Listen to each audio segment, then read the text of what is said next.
This year marks the 30th anniversary of the Amber Alert, and in that time, it's evolved from a system reliant on broadcasters and billboards to one that reaches us on our cell phones. Andrea Lucia has been looking at this topic for some time and the challenges that come with the modern age of everyone having a cell phone in their hand. Yeah, and Texas uses the Amber Alert way more than any other state.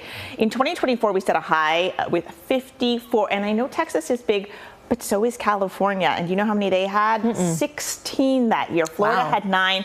New York had 2. That same year, a research group called RAND published a study looking at wireless emergency alerts, the system used to put out the Amber Alert. That study found states issuing the most Amber Alerts also had the people who were most likely to opt out of receiving them, which makes sense, right? But they're also more likely to opt out of getting those other wireless emergency alerts too, like those for a tornado or for flooding.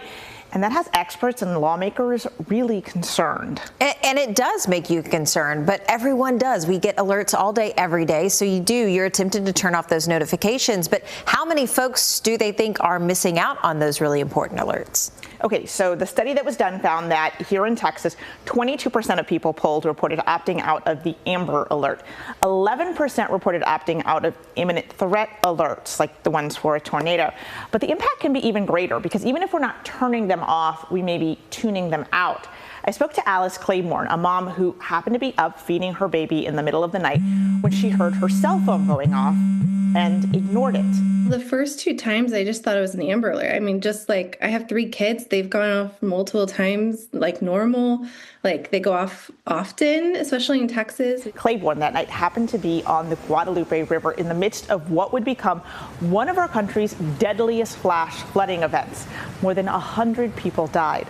Claiborne's family survived, but she spent a lot of time thinking about that night, and she's one of several people we spoke to advocating not to do away with the Amber Alert, but to really reconsider how it's being used. And I do think it kind of takes those examples for folks to realize how life-threatening these situations can become if these alerts are ignored. So what are some of the ideas being proposed of kind of reinventing the wheel? Yeah, well, Alice Claiborne wrote an op-ed for the Houston Chronicle suggesting that the sound of an Amber Alert coming across your phone should be different than the sound of an imminent threat warning.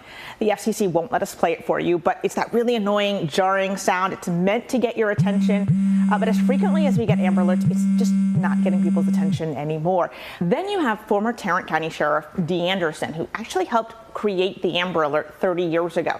He's talked about using it less, really renewing efforts to reserve it for only the most serious cases. And then finally, some researchers say many states will issue regional alerts rather than statewide ones so that not everyone is getting every alert. You're just getting the ones that are in your area. And Texas uses these regional alerts.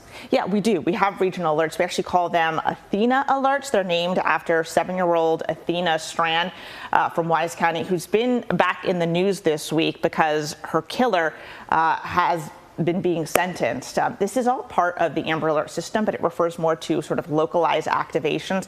It's also easier to activate an Athena alert because it doesn't have to meet all of the same criteria as the full statewide Amber Alert. Because of that, there have been some concerns that it could lead to more alerts being activated, but it could also lead to more activations of, again, those like local alerts where you're not getting messages about these faraway cases. I did ask the Texas Department of Public Safety about how they are using this. I asked them multiple times for an interview. They'd never responded. But tonight at 10, I'll be sharing an interview with a state representative who is trying to get answers. Yeah, it certainly is an issue that touches us all. We all receive those notifications for all our apps, and then also things like weather alerts and Athena alerts and Amber alerts. So we understand the notification fatigue is a real thing. We'll be looking forward to that conversation. And as always, if you have a tip for the I-Team, you can email them at iteam@ktvt.com.